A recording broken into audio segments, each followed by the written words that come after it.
Adama Yedé est informaticien de profession. Son savoir, il a choisi de le mettre au profit de l'école ivoirienne pour les sourds.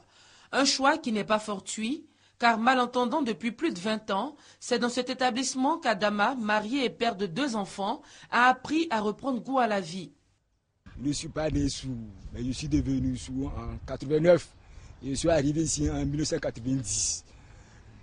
Et j'ai fait des études, comme tout le monde.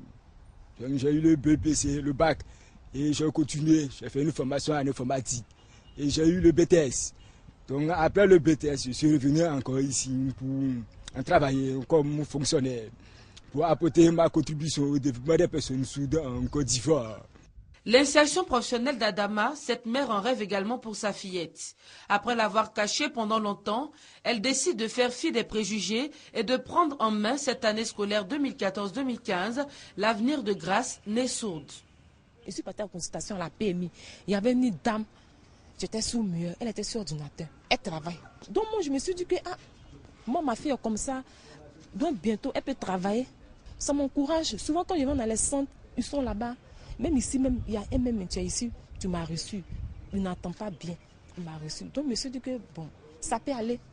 Créée depuis 1974, l'école ivoirienne pour les sourds était au départ prévue pour accueillir 100 élèves en pension complète. Mais aujourd'hui, les réalités sont tout autres. Les salles de classe et dortoirs sont vétustes et l'espace est devenu restreint pour le nombre de pensionnaires qui croît un peu plus chaque année. La capacité normale de l'école est de 100 enfants, mais aujourd'hui nous avoisinons 215 enfants.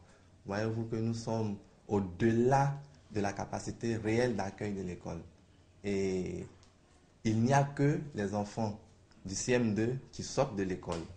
Et donc le recrutement ne peut que se faire qu'en fonction du nombre d'enfants qui sortent.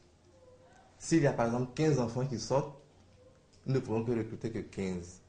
Mais vu que la demande est très forte, nous sommes obligés souvent de recruter au-delà de la capacité d'accueil. Ce lundi 29 septembre, journée mondiale des sourds, les responsables de la seule école pour handicapés de Louis en Côte d'Ivoire lancent un cri de cœur pour la réhabilitation de l'établissement.